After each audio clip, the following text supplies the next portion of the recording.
I'm recording this on Saturday night. The film that I'm talking about releases Monday afternoon, and I'm kind of nervous. It's been a while since I made a short. Last thing I've made for the main channel was supposed to be a feature, but it couldn't get there in length. Still, I thought it turned out to be an okay piece, but last year I got bogged down with other freelance work and just kind of had to figure things out myself before I could get back to making stuff for my main channel and figuring out what purpose I had for the main channel. This video, I'm not going to be like doing some kind of SparkNote breakdown on artistic intent because that's incredibly dumb. I hope that if you have watched it, that you took something away from it, or at the very least found it entertaining. If you haven't watched it yet at this time, I probably would have like a card pop up on screen so that you could watch it, because I'm just going to be talking more about, if anything, like some of the inspiration for the video and talking through the production of it, because one of the reasons why I wanted to make this channel too was to possibly connect with other filmmakers and to be able to have discussions on like technical elements of production, while also just kind of demystifying the whole process for even anyone who watches, to kind of just know how simple a lot of this stuff is. I mean, right here, I'm not hiding anything. I can see that you're right here. Booga booga booga boo. I'm sorry, I don't mean to scare you. I'm recording this from inside my shower, where I will be taking one later. Not in this video though, just kind of in the life that I live. If I'm a good little boy through this video, there will be timestamps at the bottom to denote chapters of topics I'm discussing. If there are not timestamps or chapters, then that's just more evidence to how scatterbrained I am, and how, honestly, if I can package anything into something coherent, it's more of a miracle than it is skill. So I have these notes to help me, and I already mentioned the first thing, which is that I'm not going to tell you like what it's. I don't care if you know exactly what I think it's about, because part of the fun of doing it for me too is seeing how other people process it and what other people think about the piece that I've made, because art is a dialogue. In a commercial sense, it's focused a lot more as a monologue. I think in a way to create that iconicity that helps sell people and sell their products and their merchandise versus their message necessarily. And especially in the postmodern world, we see more people hold that in an ironic way, but like even in having an ironic sense of your like stardom, or like emphasizing your stardom, you inadvertently still feed the same beast that you're trying to quell in a way. So it's almost kind of a futile and stupid gesture to not rip off the movie, the Netflix movie about the National Lampoon, which if you haven't seen that, it's all right. Will Forte's pretty good in it. Martin Mull's in it. A bunch of other people are in it. It's kind of one of those movies where if you're a comedy aficionado from the 2000s, you just keep going, oh my God, he's in it, he's in it, he's in it. It's like it's like movie stars for losers.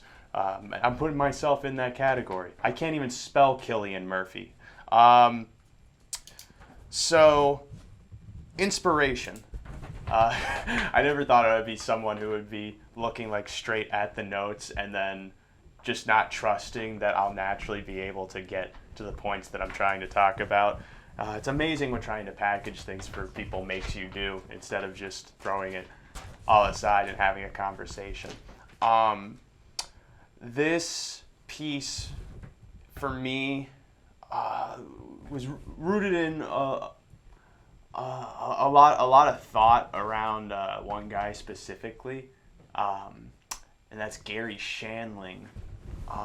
I had recently shown my girlfriend Gary Shandling through the documentary series that Judd Apatow made about him, the Zen Diaries, because there's something just about Gary as a person who had ability as well as awareness and self-awareness, almost to like an impeding degree, that made him such an interesting character, and how he was able to channel all of that so smoothly into something like the Larry Sanders Show, which is what a lot of people know him for.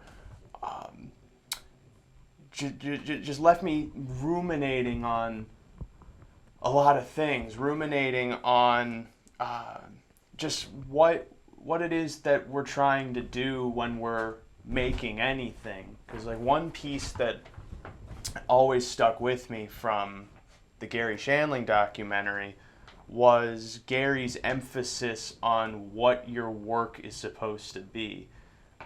And there's also, I forget if it's actually in the Comedians in Cars episode with Jerry Seinfeld, or if it was cut and then they only included it in the documentary. There's a line that Gary has where your work is just a vehicle for you to express yourself and get closer to your truest expression of yourself, versus, you know, like looking at it as I need to make a movie so everyone knows how great of a storyteller I am, or telling the most captivating story. And Rick Rubin talks a bit about this too, just about how the goal for someone making a piece of art is to try and invest as much of their soul into it as possible, because we as people have a way of telling when something feels personal, and in that way we almost allow it into ourselves more and allow it to be something that we engage with. But at the same time, it's also incredibly hard to get to that point, because essentially what you're doing is just like walking in broad daylight in your underwear, and sometimes naked. If you ever wondered why those celebrities sometimes just start streaking at 3 p.m. on a Wednesday, it's not a mental breakdown. It's that's just what they have to do. They literally do it at that point. And so I had the idea to make something down this scope, and my main thing I was continuously leaning into was, am I being authentic? Is this something that feels authentic to me, or am I going into territories where I feel embarrassed to talk about with other people? Am I? It all comes down to vulnerability. Am I opening myself enough where people can see that I'm trying to connect with something that's beyond myself, and that's that's especially on the internet. That's a vicious place to be, because if you don't have an established foundation or any level of fortitude, opening yourself that widely just can make the cuts even deeper. And so I think that's kind of what has me a little nervous, but at the same time, I feel okay because in my attempt at being more open, I have married that to all of the skills that I've built making stuff over the years. And so I hope at the very least that craft and such in in this story kind of helps to carry it along. And maybe that's also me just like trying to shell myself in a way, because like craft ultimately is what we lean on for one when we feel stuck, and for two when we're almost trying to add definition. And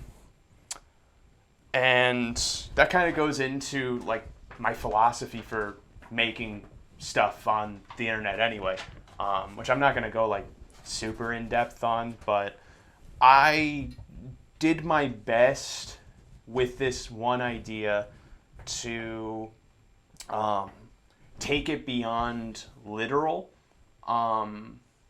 because there's so many other people on the internet who are good at at doing the simple things that tread the waters of the iceberg without kind of getting too deep into the belly. And for me, I for one recognize that there are people who are much better at doing the simple things, and so I think that it's probably in my best interest and also for my best expression of myself to try and go deeper and like try and hit that more kind of vulnerable, authentic territory. But that also means you don't make as much stuff, because not every idea, and that kind of is touched on in the video, not every idea really goes anywhere or compounds into something that speaks more than the words that are being said or the images that are being shown. And so I hope that this is kind of a transition for me to extra focus on those things. I don't think I'm going to do anything as high concept as this video for a little bit. I'm probably going to try for a lower concept, but I always want there to be more happening than what is being said, because to me that's what's compelling. And especially on the internet where everyone is able to do anything, lots of people go for the most obvious and portray the most obvious, and it resonates because it's the most obvious. But I leave that to them. They're good at it. I don't have to be good at it. I can just hope that I can also exist in this ecosystem. I was also probably like subconsciously influenced by the new stuff coming from MGMT. I've always been influenced by those guys. They were such a formative artistic voice for me, going back to Congratulations, and then even the self-titled album. And then I was actually able to follow along. I was old enough and kind of into it enough to be there for Little Dark Age, and that was a beautiful record. As now they're coming up on their 5th LP, Loss of Life. To this point, they've released 3 singles with it. The one that I keep thinking about and keeps ringing in my head is Bubblegum Dog, because I feel like so much of it lyrically kind of it captures a feeling that I've had for a while, which is what you hope music can do. It explains something that you're like, oh man, and that's what art is. You're like, oh man, someone else is feeling this thing, or they're seeing this thing, and that's what resonation is. But what's beautiful with Bubblegum Dog is that like it's this. It holds the maturity of observing a world that's chaotic, and also kind of recognizing, not in a nihilistic way, just recognizing the futility of holding any kind of like angst or hatred for it. The literal line, like there's a couple of times, the one I think of is like Andrew goes, I hate this bubblegum world, but hate is a very strong word. And that line repeats in other verses of the song. And I think about that a lot for myself because it's such a powerful energy that does absolutely nothing. It just stymies any kind of direction, which is difficult for me because for a while, a lot of what I made was kind of fueled by hate, and I think a lot of people do too. And when I say that, I mean it's like, I'll take for example like the Quibi video I made. To me, I did not like the idea of Quibi so much that kind of energy is what drove me to make that video. Like there is some potential for that energy to be constructive, but almost in every case it's destructive, either for someone else or even for yourself as it unfolds down the road. And I was able to find this one quote that I've also been thinking about, that they did with an interview with I think Uncut Magazine, where Andrew said, "There's not much irony and sarcasm this time talking about their upcoming album, Loss of Life.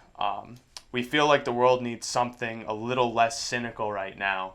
And I feel that way especially in comedy, in in culture in general. Because more and more people, rightfully, are recognizing, for example, the arbitrary nature of like systems and structures and things like that, but of course there are other pressures that most likely influence this as well, but it feels more and more like people tread down the line of pure nihilism, where then what they do is entirely deconstructive. And in the principles of the universe, you can only deconstruct to a point where you hit the core of the universe. There's nothing else that goes below that. And that's kind of what I talk about too, like what I mean, where I struggle to do those kind of simple surface level ideas, because a lot of them in a way are like deconstructive, at least in the comedy space. And I don't really think a lot of them say a lot, because my main interest as a person is to, well, for one, be good, and for two, try and understand what I am and understand myself. And it's incredibly difficult when the self is not anything material or singular or plural or like anything like that. It's not something that can be labeled, and that then makes it a lifelong journey of understanding what that energy is. It's more of a haze. Like, even though haze is the word we can describe it as, you look at it and it's feathered, it's rounded, it's asymmetrical, and that's kind of what the energy of the self is, at least for me. And in what I do, especially now, for one, I'm trying to hold less cynicism, because, and even with this channel, like I hope that in even criticisms that sometimes I talk about, I from my perspective and also in my, in how I speak, that I want to construct things. I want things to build, and criticism is a way to get there. But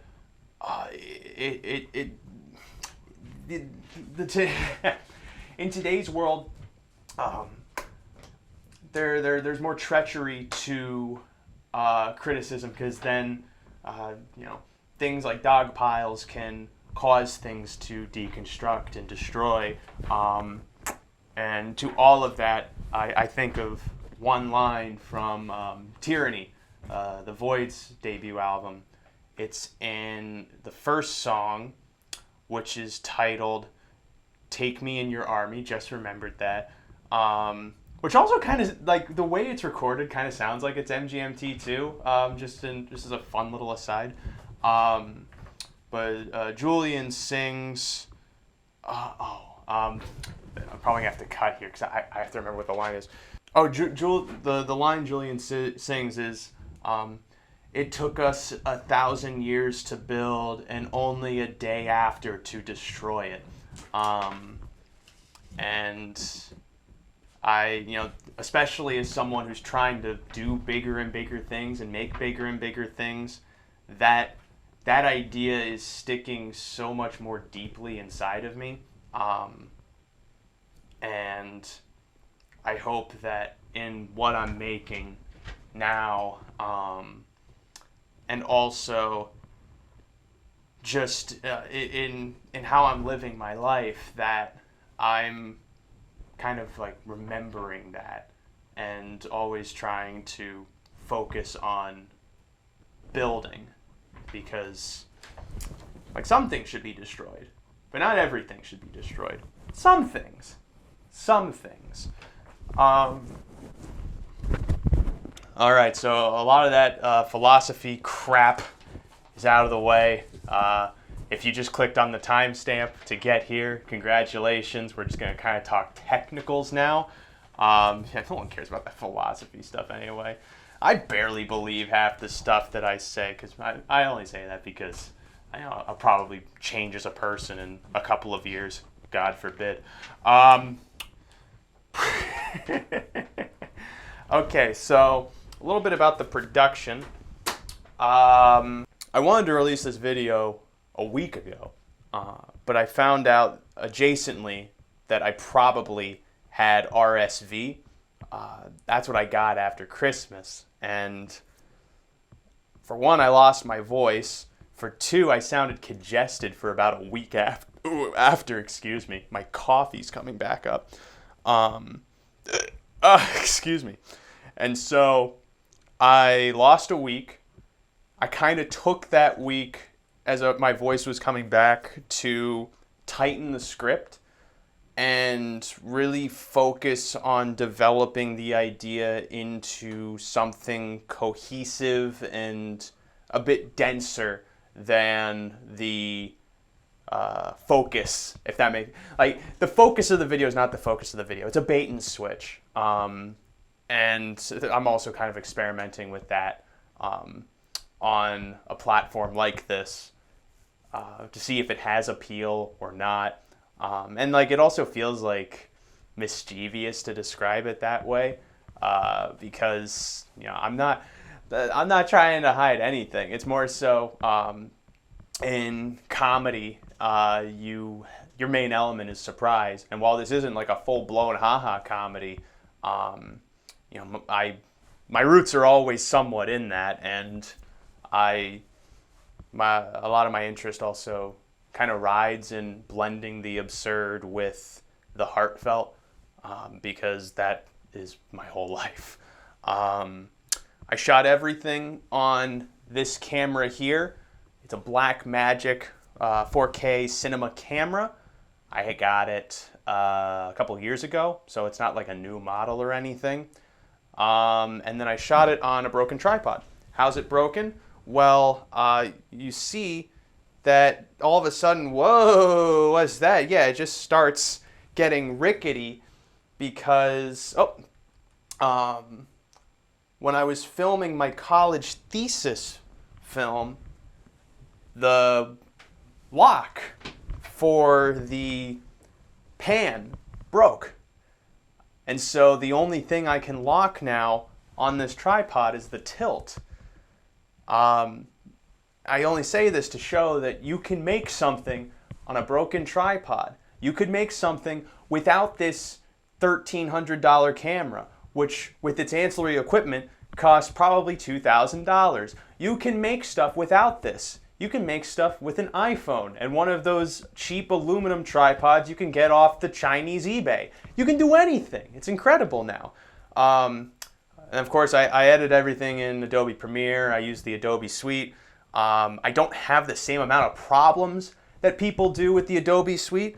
And I'm either not doing that high tech of stuff then to be pushing that program to its absolute limits, or I'm just lucky and I built my machine in a way that the program likes. I don't know.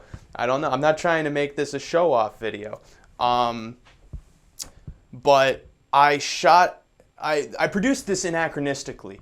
So for the most part, I might have, I shot some things in sequence, but I shot out of sequence for certain things, and then like I would shoot on location in my house for a lot of it, but then have to go out for another shot elsewhere for inserting later, or like depending on who I had available, or like what space I had available at that time, would record whatever I had to.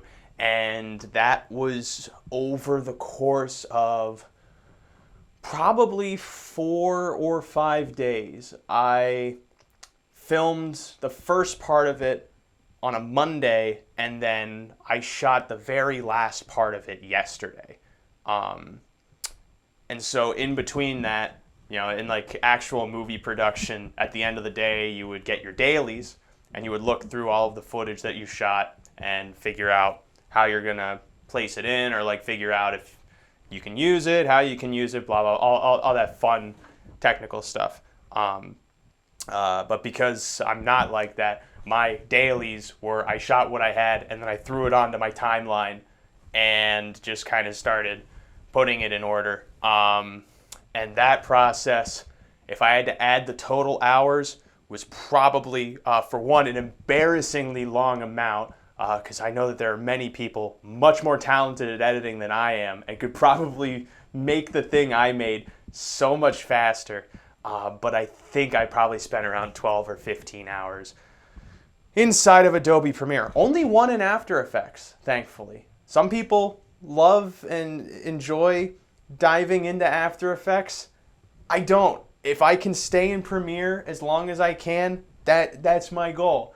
After Effects is great for certain things, and for certain tiny things, it makes the workflow super quick, but god damn it, I have done so much rotoscoping for certain things, and I hate it. It takes way too long. I do not like rotoscoping. It's a fantastic tool, but it just takes way too much time for me, and in part it's because of the way I shoot. A lot of this film I shot dark.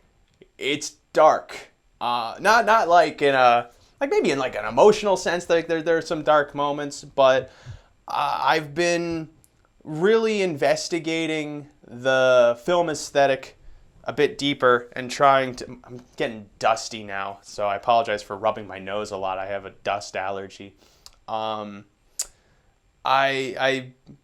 been trying to figure out how to get the film look a bit better. I didn't really achieve it super well with this, so I'm not saying it like this is my grand achievement, but I shot a lot of it most likely underexposed because some shots you might be able to see the digital artifacting that comes when the sensor can't pick up on light information because some of the places are really dark, and reason for that was twofold.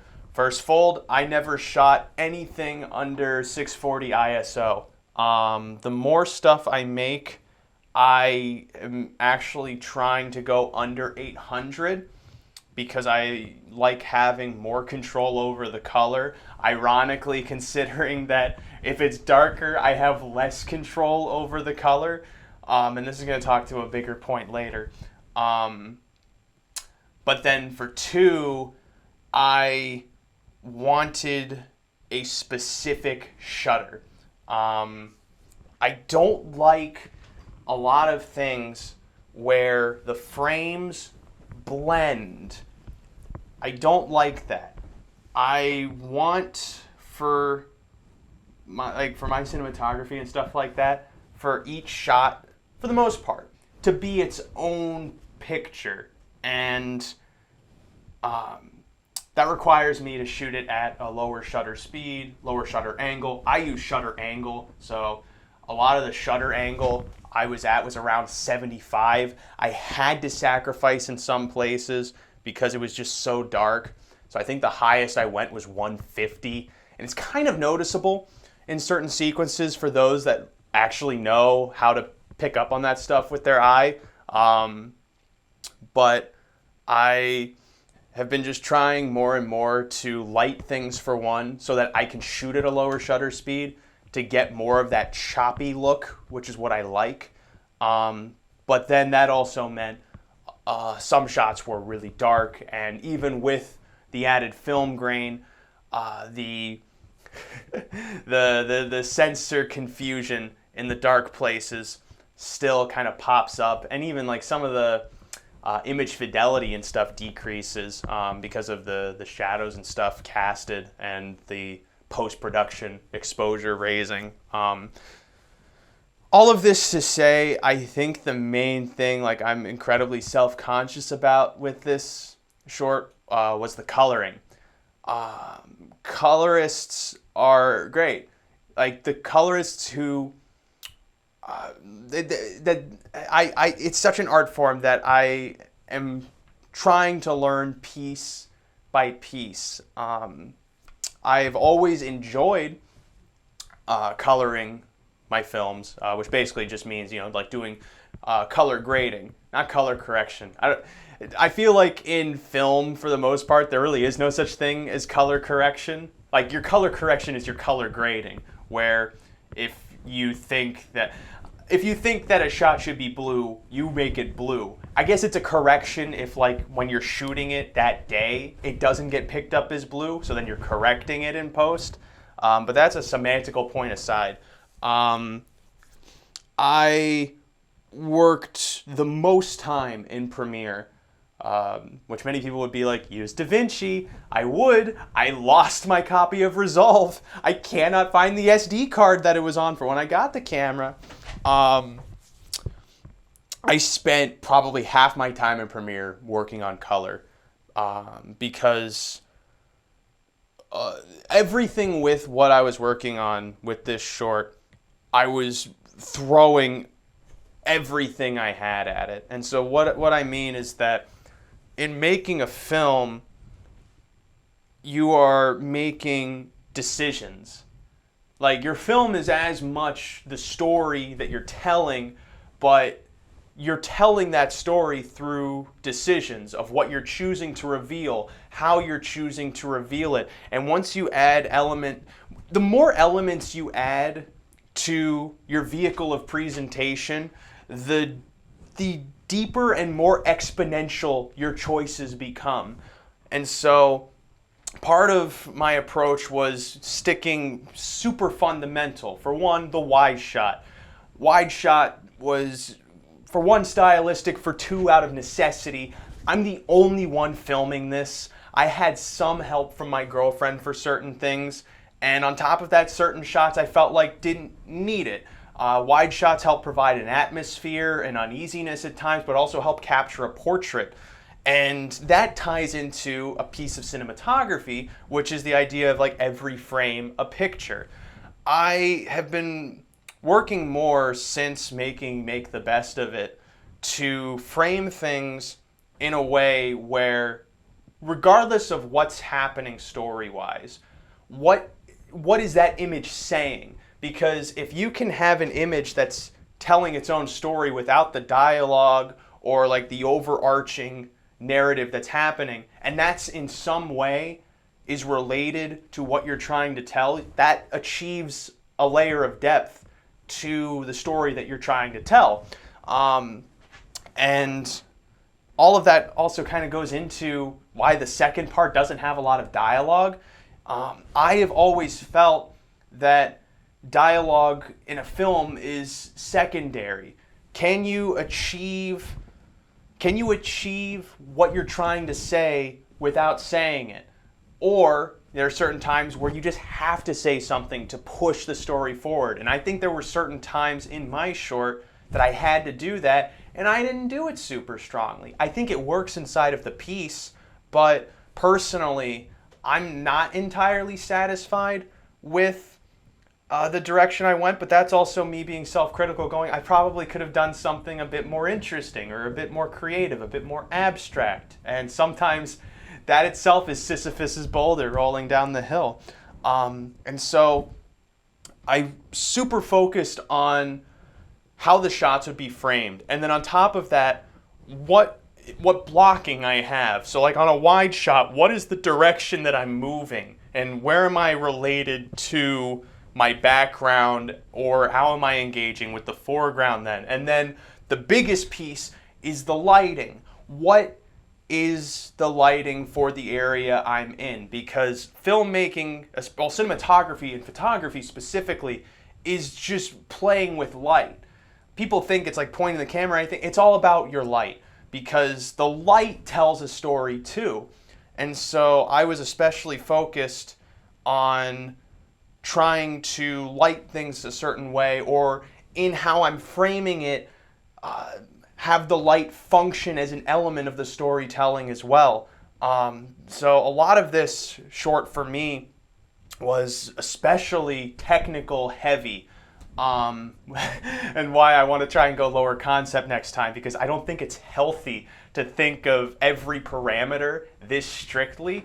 It's great for some pieces, but I don't think a person can do this all the time unless I start chain smoking, and I have no desire to. I already have developed asthma at 23, and I'm not looking to push that any further. But all of those technical points aside, I shot this thing dark, and it made coloring it kind of difficult. With film and trying to make a film look, the thing that I've really liked doing is really bringing down the blacks, which, taken out of context, not at all what I'm saying. In lumetri color, you can impact the shadows, and you can impact the black that's reading off of the image. And with a lot of the films from like the 70s and the 80s I've been watching, I've been noticing that the blacks are incredibly strong. Again, like there's no way to like say this without it being possibly taken horribly out of context.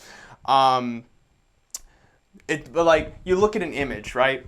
And how on a, like, without color grading or anything like that, when you look at a picture of something black, you might have, you know, some grays or some white. There are gradients that are within it, and all that I try to do is solidify the color, remove that gradient, almost define the darkness of the image a little bit more, because that, when it goes with the film grain, actually achieves a nice, sleek look. But when I shoot things in incredibly dark places and don't have the lighting to help the camera define the foreground, the background and stuff, I think that kind of put me in places where I couldn't fully tailor the aesthetic that I was looking for to the piece I was making. And in some respects, that's okay. I mean, ultimately, it's okay, because I think the piece works. I think every decision that I made functions with the story that I was trying to tell, and also the decisions I made help, I hope, keep it entertaining, and something where even if there's a lot going on, it still kind of takes you through it. You don't kind of get lost and want to turn it off. That's the main hope, because I've made a lot of stuff that really hopes you keep with it. And I've learned in a way that one of the harsh truths of the internet is you kind of have to prove to people that you're worth watching. And like at that point, it kind of goes into what I was talking about in another video I made, the I Need Your Attention video, where as much as people who make things for themselves, we have to remember that we also need an audience who engages with that and finds it interesting or compelling. And so that's what makes art a dialogue to that point, where I'm presenting to you the thing I have to say, and the many ways that I'm saying it through either the songs or the dialogue or the images, and then what you have to say as the viewer is how it impacted you, if it impacted you, if you were bored by it, entertained by it. And I hope that on a video like this, people, if they want, can talk about if they felt anything, or be just like, good job. Ultimately, I want these kind of commentary tracks that go along with the pieces I make to also kind of be that dialogue. Because I'm a small guy. Even though I'm 6 feet tall, 7 feet on a really good day. Too many feet, by the way. I only need 2 to walk. I don't have many platforms where I can have that kind of discussion, because art to me isn't that kind of iconoclast image that a lot of people have, where, like, you look at the rock star with the sunglasses and stuff, they want to try and seem like they're in their own world that you can't permeate. I don't think that's necessarily the case. I can't be all of your friends because I only have so much time in my life, but I can share a space with you. And I think that's also, there's a tremendous value for that, especially for a creator, because as much as I'm trying to find myself through me, you also find yourself through other people, through other artists or other friends, colleagues, whoever you meet. That's what makes it that kind of haze that you're always trying to corral and figure out. So I hope this commentary track was interesting. I have no idea when I'm going to make or release my next thing. I will say that it's possible my next thing might be something in my backlog, because I have loads of footage I have never put together. I have probably 3 or 4 different shorts that I never edited into anything for whatever reason. Some reasons logistical, other reasons kind of me feeling like it's not good enough, and maybe I can do something with it. But either way, I felt this short was fairly cathartic. I'm happy that it's coming out on Monday, even though I'm incredibly nervous about the reception. And I don't know when the next thing I'll make is, but I'm going to take a nice little break, try and not rest in my laurels, but just kind of feel my way through things. And hopefully we just keep making interesting stuff. Thank you for watching the short if you did.